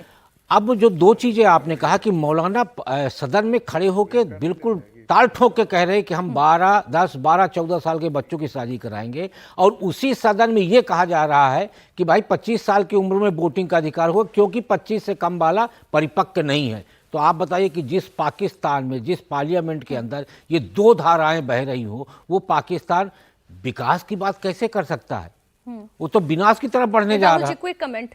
असल में कौन से पत्थर पड़े हैं? एक अच्छा कदम जरूर उठाया था कि उन्होंने 18 साल ये कर दी थी, एक लॉ लाकर, एक एज जो है मैरिज की। लेकिन वहाँ पर इस तरह के एलिमेंट्स हैं जो कि कट्टरपंथी एलिमेंट्स हैं, इस तरह के एलिमेंट्स हैं जो आपने जिनकी बाइट भी दिखाई या जिनको बोलते हुए दिखाया, जो कि ये मौलाना और जो ये लोग हैं जो कट्टरपंथी हैं, ये नहीं मानते हैं। वो चाहते हैं कि वहाँ पे शरिया जैसा ही कानून हो, वहाँ पर वही कानून है जो वो बोलते हैं। तो यही दिक्कत जो है पाकिस्तान को अंदर से खाए जा रही है। अमेरिका की टैरिफ वॉर के बीच भारत पर अब दुनिया का भरोसा और मजबूत हो रहा है। मंगलवार को यूरोपियन यूनियन के भारत के साथ इतिहास का सबसे बड़ा ट्रेड एग्रीमेंट हुआ है और इसे मदर ऑफ ऑल डील्स का नाम दिया गया है। अब कनाडा और ब्राजील भी भारत के साथ बड़े करार की तैयारी में है। दोनों देशों के राष्ट्र प्रमुखों का दौरा होने जा रहा है। कनाडा की टीम पहले से ही भारत में है और ब्राजील के राष्ट्रपति खुले मंच से ही प्रधानमंत्री मोदी को सबसे भरोसेमंद लीडर करार दे चुके हैं। ऐसे में ट्रंप के टैरिफ ट्रैक को डिरेल करने के लिए दुनिया भारत के साथ आना चाहती है। अगर दावोस में सबसे ज्यादा तल्ख टिप्पणी किसी ने की थी रागी जी, तो वो कनाडा से, बिल्कुल कनाडा की तरफ से ही ये टिप्पणी आई थी। और अब ट्रंप तो ऐसा लग रहा है बड़ा बुरा उलझ गए हैं। देखिए, ट्रंप ने जैसे कहते हैं ना कि जो निश्चित है, जो निश्चित को छोड़ कर के अनिश्चित की तरफ जाता है, उसका जो है वो अनिश्चित का तो कोई संभावनाएं कम होती है, लेकिन निश्चित जो है वो भी नष्ट हो जाता है। तो अमेरिका के ये सारे मित्र देश थे जिनको जैसे कहते हैं ना चलती साइकिल में पंचर, ये उंगली फंसा देना, तो उन्होंने सभी अपने मित्र देशों को नाराज कर लिया है टैरिफ वार में। अब हो सकता है कि तात्कालिक लाभ उनको मिले, लेकिन लंबे समय के लिए, जिसे हम कहते हैं ना, अमेरिका को हम क्यों जानते हैं कि अमेरिका को हम इसलिए मानते हैं कि वो दुनिया की सबसे बड़ी आर्थिक शक्ति है और दुनिया की सबसे बड़ी सैन्य शक्ति है। लेकिन ये तभी संभव है, ये क्या हेजेमनी अमेरिका की बराबर बनी रहेगी यदि वो बाकी देशों से कट जाता है या बाकी देश उसके साथ खड़े नहीं होते हैं। यदि नाटो के देश और यूरोपियन यूनियन के देश जो है आज के दिन में अविश्वसनीय साथी यदि बन जाते हैं, तो क्या अमेरिका का वर्चस्व आने वाले दिनों में वैसा ही रहेगा? जब ये सवाल जो है अफगानिस्तान को लेकर के ट्रंप ने किया, तो ब्रिटेन के प्रधानमंत्री ने कहा ना कि हमारे कितने जवान शहीद हुए अफगानिस्तान में, हम तो लड़ने गए थे, आप ही के साथ लड़ने गए थे, लेकिन हमारे जवान वहां पर शहीद हुए हैं। आप उन जवानों का अपमान कर रहे हैं जब ये कह रहे हैं कि अफगानिस्तान में हमने ही सिर्फ ऑपरेशन किया। दूसरी जगह आप कहीं भी है, भूमध्य सागर के अंदर भी यदि इजराइल के साथ भी यदि वॉर चल रहा था, तो उस समय भी ब्रिटिश नेवी तो वहां पर ऑपरेशन में थी ना, जी, ऑपरेट कर ही रही थी। तो ऐसी स्थिति में ट्रंप ने आज के दिन में सारे अपने मित्र देशों को नाराज कर दिया है। और स्वाभाविक है कि भारत एक बढ़ती हुई उभरती हुई अर्थव्यवस्था है और उसके साथ लोग आना आज के दिन में पसंद रहे। हो सकता है कि 20 साल पहले ये बातें होती तो ऐसी स्थितियां बिल्कुल नहीं बनती, लेकिन आज जो है, चूंकि भारत दुनिया की तीसरी चौथी सबसे बड़ी ताकत बन गई है, आर्थिक ताकत, तो स्वाभाविक है इतना बड़ा एक बाजार है। 100 बिल्कुल ठीक सर। मैं तो ये कह रही हूँ कि कनाडा के विषय पर ही अगर एक छोटी सी टिप्पणी राहुल जी लिए जाए कि कनाडा और भारत के रिश्तों में बहुत दूरियां थी, 2 साल यूं कहें कि बर्बाद ही हुए हैं। यहाँ पे एक बहुत बड़ा मौका है। देखिए, मार्कानी के आने के बाद रिश्ते सुधरे हैं, पर मैं 2 चीज़ें आपको ख़ास तौर से यहाँ कहना चाहूँगा, ख़ास तौर से ब्राज़ील को लेकर भी और कनाडा को लेकर भी। एक तो ये देश सारे भारत की ओर क्यों देख रहे हैं? इसलिए देख रहे हैं कि भारत किसी भी चीज़ को स्केल में प्रोड्यूस कर सकता है, बड़ी क्वांटिटी में प्रोड्यूस कर सकता है। ये सारे देश टेक्नोलॉजिकली साउंड हैं, लेकिन इनके पास वो रिसोर्सेज नहीं, इनके पास वो रिसोर्सेज नहीं है कि आप बड़ी मात्रा में कोई चीज़ जो है उसका उत्पादन कर सकें। भारत जो है किसी भी चीज़ का उत्पादन बड़ी मात्रा में कर सकता है, इसलिए यूरोपीय देश भी भारत की ओर देख रहे हैं, कनाडा भी देख रहा है। कनाडा तो इसलिए भी देख रहा है कि वो अमेरिका से परेशान है, बार बार अमेरिका उसको अपने स्टेट बनाने की बात करता है, और दूसरा सबसे बड़ा ट्रेड पार्टनर अमेरिका और कनाडा हैं आपस में, और ऐसे में उसको एक नए ट्रेड पार्टनर की ज़रूरत है। चीन के साथ जब उसने करने की कोशिश की तो अमेरिका ने जो धमकियां दी उसके बाद वो पीछे हट गया, लेकिन भारत के साथ जो है ये कर सकता है। दूसरी तरफ जो ब्राज़ील की बात है, बोल्सोनारो जब वहाँ पे राष्ट्रपति थे तो उनकी ट्रंप के साथ बहुत अच्छी बनती थी, लेकिन लूला जब आए तो उनकी ट्रंप के साथ बिल्कुल नहीं बनती थी। और जैसे 50% उन्होंने भारत पे टैरिफ लगाया यूएस ने, वैसे ही ब्राज़ील पे लगाया, तो वो भी दिक्कत में है ब्राज़ील एक अच्छा उत्पादन करता है कई चीज़ों का, और ऐसे में उसको भी भारत की याद इसलिए आ रही है क्योंकि जो है यूएस से वो त्रस्त है और भारत में अच्छा बिजनेस या अच्छा बाजार उसको दिखाई दे। अमेरिकी स्ट्राइकर यूएसएस अब्राहम लिंकन इस वक्त कहाँ हैं? वो मिडिल ईस्ट में अपना टारगेट लॉक करके बैठा हुआ है। अमेरिका यही नहीं रुकने वाला है, उसने तो कई और वॉरशिप्स को फारस की खाड़ी में भेज दिया है, अपने फाइटर जेट्स को भी स्टैंड बाय पर रख दिया है। उधर ईरान भी अपने विध्वंसक मिसाइलें और ड्रोन की नुमाइश करने में कोई कसर नहीं छोड़ रहा है। अरब सागर में भयंकर हलचल है, पूरी दुनिया ईरान और अमेरिका को लेकर परेशान है। ट्रंप की धमकियों और तैयारियों से हड़कंप मचा हुआ है। इस बीच ईरान ने यह कहा है कि अमेरिका से बातचीत की कोई पेशकश नहीं आई है, जबकि अमेरिका की तरफ से कहा गया कि ईरान ने वार्ता का प्रस्ताव ठुकरा दिया। इस बीच ईरान के विदेश मंत्री अरागची ने कहा कि बातचीत तभी होगी जब बराबर का दर्जा दिया जाएगा। फिजूल की शर्तें थोपी गई तो ईरान कोई वार्ता नहीं करने वाला। वहीं दूसरी तरफ ट्रंप है, वो ये कह रहे हैं कि ईरान शराफत से बातचीत की टेबल पर आ जाए, वरना इस बार प्रहार और भी जोरदार होगा। ट्रंप ने ट्रुथ सोशल मीडिया के जरिए ईरान को धमकाया। उन्होंने ऑपरेशन मिडनाइट हैमर की याद दिलाई, कहा कि इस बार ईरान में उससे भी ज्यादा बर्बादी होगी। अमेरिका ईरान की जबरदस्त घेराबंदी कर रहा है, ईरान भी तैयार है, अपनी सैन्य ताकत का एहसास करवा रहे हैं। अमेरिकी विदेश मंत्री मार्को रूबियो ने मिडिल ईस्ट में सैन्य अरेंजमेंट्स को लेकर सफाई दी। उन्होंने कहा कि इस रीजन में हमारे 40 से 50 हजार सैनिक हैं। अगर ईरान कोई हिमाकत करता है तो हमें सेल्फ डिफेंस की तैयारियां तो करनी ही होगी। मार्को रूबियो ये कह रहे हैं कि अगर कोई परिस्थिति खराब हुई तो हम तो अपनी तैयारी करेंगे ही, लेकिन अमेरिका ही है जो ईरान में लगातार तख्ता पलट की कोशिश कर रहा है। उधर ईरान भी है, वो झुकने के लिए तैयार नहीं है। युद्ध होगा या नहीं? देखिए, सबसे बड़ा सवाल ये है कि अमेरिका को बिल्कुल विश्वास नहीं था कि कनाडा और ईरान से उन्हें मुंह तोड़ जवाब मिलेगा। बिल्कुल उनमें उम्मीद नहीं थी उन्हें।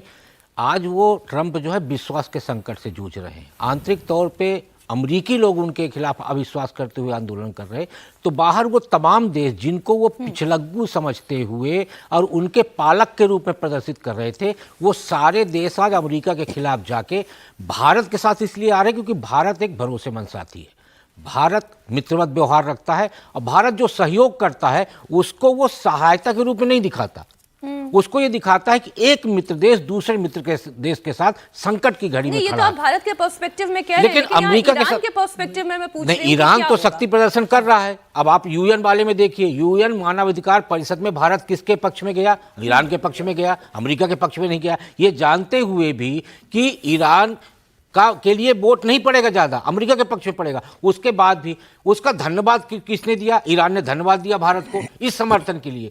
और जब इस तरीके के हालात पैदा हुए थे अमेरिका और ईरान के बीच में, तब भी ईरान ने भारत से मदद मांगी थी। भारत आज मौन है दोनों तरफ से, चाहे वो बोर्ड ऑफ पीस का मामला हो, उसमें भी भारत स्पष्ट नहीं किया अभी तक अमेरिका को कि उसके साथ जाएगा, और ना ही ईरान के मामले में भी वो स्पष्टता के साथ। बहस का विषय ये है, क्योंकि इसी से जुड़ी हुई खबर है सर, बहस का विषय ये है कि अमेरिका के लिए क्या ऑपरेशन ईरान वाकई में आसान होगा भी?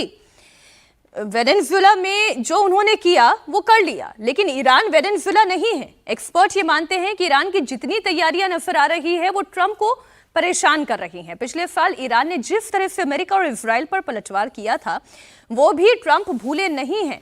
अब ईरान ने शाहिद बाघेरी को सामने लाकर ट्रंप को हड़काने की कोशिश की। शाहिद बाघेरी क्या है वो भी आपको बता दें। ये ईरान का ड्रोन कैरियर है और कहा यह जा रहा है कि यूएसएस अब्राहम लिंकन को तबाह करने के लिए ही इसे तैयार किया गया है और तैनात भी कर दिया गया है। अब्राहम लिंकन अमेरिका का न्यूक्लियर केपेबल स्ट्राइकर है जिसे उड़ाने की धमकी ईरान हर दिन दे रहा है। अब ये ईरान की प्रेशर टैक्टिक्स है या वाकई वो अमेरिका को करारा जवाब देना चाहता है? सर, विषय बहस का ये है। देखिए, अमेरिका के पास जब गोल्डन अपॉर्चुनिटी थी, जब ट्रंप के पास गोल्डन अपॉर्चुनिटी थी कि वो ईरान में हमला कर सकता था, जब ईरान की जनता सड़कों पर थी, उस समय ट्रंप ने कहा था कि भाई आप लगे रहो, मदद रास्ते में आ रही है। ईरान की जनता को लगा कि इस समय अमेरिका हमारी मदद करने के लिए आ रहा है, लेकिन उस समय ट्रंप ने अपने कदम पीछे खींच लिए। और मुझे लग रहा है कि अब उस जो आंदोलन ईरान के खुमैनी सरकार के खिलाफ हुआ था, अब काफी समय मिल गया ईरान को अपने आप को स्टेब्लिश करने के लिए। और जिस तरीके से चाइना ने अपने युद्धपोत ईरान की मदद के लिए भेजे, जिस तरीके से चाइना ने सपोर्ट किया है, जिस तरीके से रशिया ने तमाम तरह के ड्रोन और बैलिस्टिक मिसाइल ईरान के पास भेजी है। ईरान ने 3000 प्रतिदिन बैलिस्टिक मिसाइल और 10,000 किलोमीटर तक मार करने की रेंज को अपने आप डेवलप कर लिया है। और ईरान ने बहुत स्पष्ट कर दिया है कि भाई आप अगर हम हमला करोगे तो आपके इस रीजन के अंदर जहां पर भी आपके सेंटर से पावर सेंटर बने हुए, वहां पर आपके जो सैन्य ठिकाने वो हमारे सारे निशानों पर है और उसको हम तहस नहस कर देंगे। ईरान ने पिछले युद्ध में जिस तरीके से मिसाइल फेंकी थी और इजराइल का आयरन डोम उसे रोकने में सफल नहीं रहा था, तो इजराइल को इस बात का डर है कि अमेरिका की लड़ाई में कहीं ऐसा ना हो कि फिर हमला हो और हम इस मामले में उलझ जाए। अमेरिका ये देख रहा है कि अगर हम ईरान से लड़ते हैं तो ये युद्ध कहीं ऐसा तो नहीं होगा कि ईरान से लड़ना शुरू करता है और उसमें अमेरिका को कौन नहीं हड़का रहा है? नहीं, अमेरिका यही सोच रहा है कि अगर ईरान से युद्ध लड़ना शुरू करते तो कोई ऐसा तो नहीं चीन और रूस पूरी ताकत लगा देते और युद्ध लंबा खींचेगा। तो ईरान को सपोर्ट करने के लिए चीन ने तो अपना साजो सामान भेजा ही ईरान के पास। इधर हूती भी अमेरिका को हड़का रहे हैं। राहुल जी, हूती विद्रोहियों ने एक वीडियो जारी किया, ये वीडियो मैं आपके सामने रख देती हूँ। ईरान पर अगर हमला किया तो अमेरिका को निशाना बनाया जाएगा। अमेरिकी मिलिट्री शिप्स और कारोबारी जहाजों को मिडिल ईस्ट में तबाह कर देंगे। एक अमेरिकी टैंकर को उड़ाने का एक पुराना वीडियो शेयर करते हुए हूती ने अपनी ताकत बताने की कोशिश की है। फिर आप भले ये कहते रहे कि हूती जो है वो तो एक टेररिस्ट ऑर्गेनाइजेशन है, हूती जो है विद्रोहियों का एक ऐसा संगठन है जिसे ईरान जो है वो लगातार समर्थन देता आया है, लेकिन जो भी है, अगर युद्ध छिड़ा तो नुकसान तो अमेरिका का भी होगा।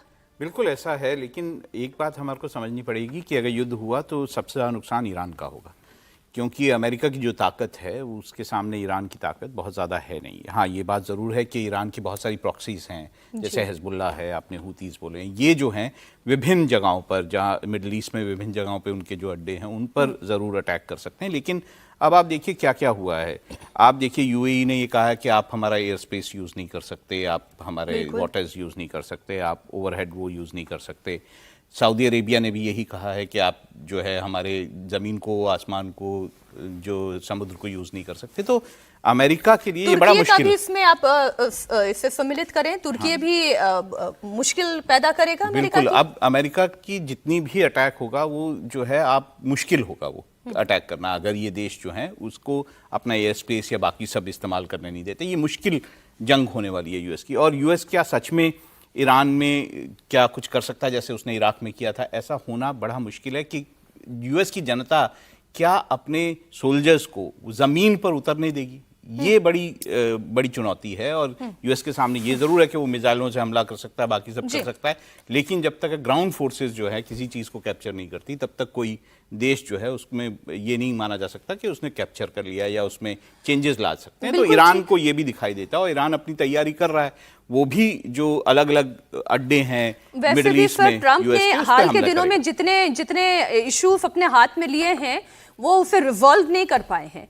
रूस यूक्रेन वॉर जो है वो ट्रंप के लिए मिशन इम्पॉसिबल रहा। मिडिल ईस्ट में भी वो फंसे हुए हैं। ईरान को चीन और रूस डायरेक्ट सपोर्ट कर रहे हैं। तुर्की अमेरिका के खिलाफ खड़ा हुआ है।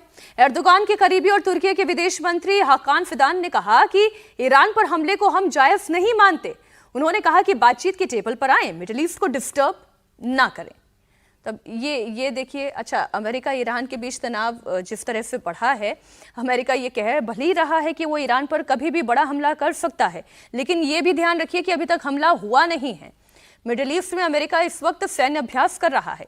ईरान के आसपास फाइटर जेट और हजारों सैनिकों की तैनाती कर दी गई है। अमेरिकी हमले की आशंका के बीच ईरानी सेना ने लाइव फायर अभ्यास किया। ईरान ने अपना एयर स्पेस बंद कर दिया है। ईरान में सब कुछ हाई अलर्ट पर है। America F-15E strike eagle fighter jets तैनात कर चुकी है। दोनों देशों के बीच इस वक्त तनाव चरम पर है। तो एक तो इसमें तुर्की की हम बात कर रहे हैं प्रोफेसर साहब। तुर्की ये कह रहा है कि जो भी इस वक्त अमेरिका कर रहा है दैट इज अनजस्ट, ये जस्टिफाइड नहीं है। लेकिन वॉर के सारे सिग्नल्स दिखाई दे रहे हैं। देखिए, वॉर के सिग्नल्स तुर्की का कारण भी है, क्योंकि तुर्की इस्लामिक जगत का खलीफा बनने की कोशिश एर्दोगान की तो है। जितना रेडिकलाइजेशन अभी हुआ है इनके रेजिम में हुआ है, तो उससे पहले टर्की में लेकिन वो तो ईरान और तुर्की दोनों के बीच में, ईरान चाहता है मैं खलीफा बनूं, तुर्की चाहता है मैं खलीफा बनूं। बिल्कुल है, लेकिन इसके बावजूद भी एक इस्लामिक कंट्री की एकजुटता को देखते हुए, मुस्लिम ब्रदरहुड को देखते हुए, हालांकि ये दूसरे एकदम दोनों एकदम अलग अलग हैं, ये शिया और सुन्नी हैं, लेकिन फिर भी इस मुद्दे पर जैसे होता है ना कई बार कि आप अपने घर में जो है लड़ रहे होते हैं, लेकिन पड़ोस के साथ झगड़ा होता है तो आपस में सब इकट्ठे हो जाते हैं। वही दिख रहा है, तत्काल दिख रहा है। अंदर से जो भी बात रही होगी टर्की की, लेकिन कम से कम तत्काल हो। और खास करके चूंकि उनको इजराइल भी सामने दिख रहा है, तो इसलिए वो चाहते होंगे कि ऐसा न हो कि ईरान को कमजोर कर दिया जाए, ताकि एक ताकत ऐसी है जिससे इजराइल थोड़ा बहुत डरता है। तो जो टर्की है और ईरान है, ये दो ऐसी बड़ी ताकतें हैं। बाकी और कोई ऐसी ताकत नहीं है मिडिल ईस्ट के अंदर जिससे जो है वो इजराइल को कोई डर भय हो। अब रही बात कि वहाँ पर अटैक होगा या नहीं होगा, मुझे लगता है कि अमेरिका और इजराइल दोनों चाहेंगे कि अटैक करके रिजीम वहाँ पर चेंज किया जाए। और जो एयर स्पेस का जो सपोर्ट है, मुझे लगता है वो पाकिस्तान से मिलेगा, उनको सब देगा पाकिस्तान। इजराइल के प्रधानमंत्री नेतन्याहू ने अमेरिका पर हथियारों की सप्लाई रोकने का आरोप लगा दिया। अब देखिए, फ्रेंड्स आर बिकमिंग फोर्स, ये स्थिति भी पैदा हो रही है। नेतन्याहू ने कहा कि हम सिर्फ अमेरिका के भरोसे नहीं रह सकते, हम भारत और जर्मनी के साथ मिलकर नए और अत्याधुनिक हथियारों के प्रोजेक्ट से शुरू करेंगे, ताकि कभी भी हथियारों या गोला बारूद की कमी ना हो। आप सुने नेतन्याहू को। שלנו ושל האמריקנים בכלי הנשק החדישים ביותר, אפילו דמיוניים, שאנחנו מפתחים כאן, בייצור משותף בינינו לבין ארצות הברית, פיתוח וייצור משותף, והדבר נכון גם לגבי מדינות אחרות. זה לא סוד שבחודש הבא יבקר כאן נשיא הודו, ידידי, נרנדרה מודי, אנחנו הולכים לדבר על זה, והיו גם מדינות אחרות שהיו כאן, כולל קנצלר גרמניה מרץ. नेतन्याहू के जो रिश्ते हैं वो प्रधानमंत्री मोदी के साथ या भारत के साथ कैसे, और इजराइल के हमेशा से भारत के साथ रिश्ते कैसे रहे, ये बताने की जरूरत नहीं है। लेकिन ये जो उनकी दूरदर्शिता है, वो ये कह रहे हैं कि हम केवल अमेरिका पर निर्भर नहीं रह सकते। उसके पीछे कारण क्या है, वो एक और तस्वीर के जरिए आपको समझ में आएगा। इजरायली पीएम नेतन्याहू की एक ऐसी तस्वीर जिसमें वो पार्किंग में मोबाइल फोन पर बात करते हुए दिख रहे हैं। उनके मोबाइल फोन के कैमरे पर एक टेप चिपका हुआ है। दरअसल नेतन्याहू सिर्फ एक पॉलिटिशियन नहीं है, नेता नहीं है, बल्कि कभी स्पेशल फोर्स यूनिट के कमांडो भी रह चुके हैं। और यही वजह है कि सुरक्षा को लेकर उनकी सोच हमेशा बेहद सख्त और सतर्क रही है। समीर जी, यही मैं इसीलिए इस तस्वीर की बात कर रही थी कि वो ये समझते हैं कि केवल अमेरिका के भरोसे नहीं रह सकते। वो खुद जब कमांडो रह चुके हैं तो ये जानते हैं कि you need many friends when you go into war. देखिए, इजराइल तो अभी तक अमेरिका के भरोसे ही रहा और सबसे बड़ी ताकत इजराइल के पीछे कोई अगर रहा है तो अमेरिका रहा, और अमेरिका के कारण इजराइल अभी तक बचा रहा है दुनिया के तमाम अपने दुश्मनों से। नेतन्याहू जो कह रहे थे वो एक्चुअली उन्होंने जो बाइडेन का नाम लिया, उन्होंने अमेरिका का जिक्र नहीं किया। उन्होंने कहा कि भाई बाइडेन ने हमें जो मदद चाहिए थी उस समय नहीं दी, और बेसिकली वो ट्रम्प को खुश करने के उन्होंने बयान दिया कि भाई ट्रम्प के आने के बाद जिस तरीके से हमें मदद मिल रही है और उसकी उन्होंने तारीफ की है, और सीधा हमला उन्होंने बाइडेन पर किया था। वो अमेरिका के बारे में ये कह नहीं सकते कि अमेरिका हमारे साथ नहीं था। अमेरिका सबसे बड़ी ताकत इजराइल की है, और इजराइल के अमेरिका के कारण इजराइल आज इतनी बड़ी ताकत बना हुआ और दुश्मनों से बचा हुआ है। ईरान पर हमला करने बहुत छोटा सा कमेंट, जो खुद इतने बड़े जासूस रहा हो, मतलब अपने देश में, भाई मुफाद की हम बात करते हैं, सबसे ज्यादा खतरनाक सीक्रेट सर्विस है, उसे भी जासूसी का खतरा है। निश्चित रूप से, बिल्कुल। और सबसे सतर्क, सबको पता रहता है कि कौन कब कहाँ आके जासूसी करेगा, और उनको तो अपने देश में भी डर होगा ना जासूसी होने का। अभी चुनाव आ रहे हैं वहां पर, तो वो अपने देश में भी और विदेश से भी सतर्क रहने की कोशिश कर रहे हैं। सतर्कता में ही भलाई है। आज कहानी कुर्सी की में बस इतना ही। राकेश जी, आपका भी, राहुल जी, प्रोफेसर साहब, समीर जी, बहुत शुक्रिया हमारे साथ कहानी कुर्सी की में जुड़ने के लिए।